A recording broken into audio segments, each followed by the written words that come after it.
you made the decision to go to a coworker and say, hey, I'm thinking about maybe going in between jobs. And of course, you said it in your way.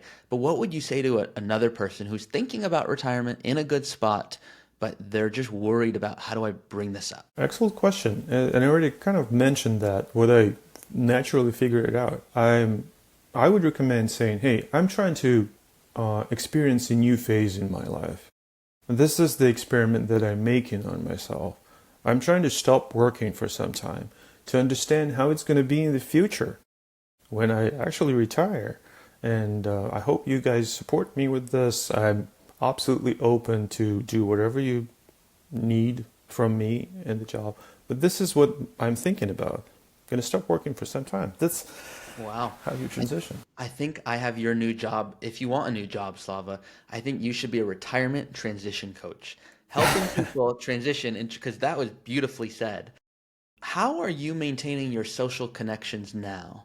And I'll preface it a little bit because the idea of having your coworkers that you see every day, even if it's on Zoom, to now having no connection, I imagine it's weird, but am I wrong? It's very personal. I mean, some people, they like to communicate.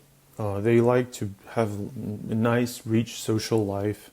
They cannot live without talking to other people. Maybe in my case, I'm more of a kind of a closed person, surprisingly or not, with my job. I'm not supposed to, but still.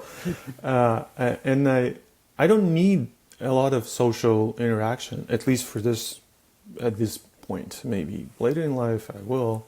And I don't have a lot of friends. It's not in a negative sense. I just don't see the need. I have a great family. I spend all the time with them. I travel with them.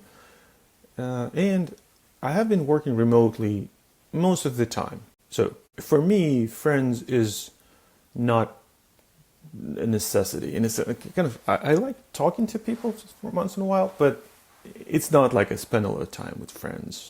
Yeah, that doesn't sound bad to me, by the way. That makes a ton of sense because some people might hear that and be like, "What do you mean, friends?" But similar to you, so I just got married and I Congrats. had, thank you. My two brothers were my groomsmen, and then I have one best friend. Outside of that, there's some acquaintances, but people will often say, "Oh, you must have had to decline so many people to the wedding." I was like, "Not really."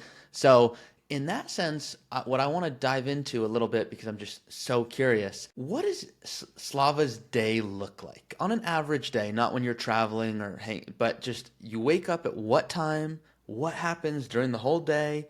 And then you go to bed at what time? What does a day in the life of a recent retiree look like?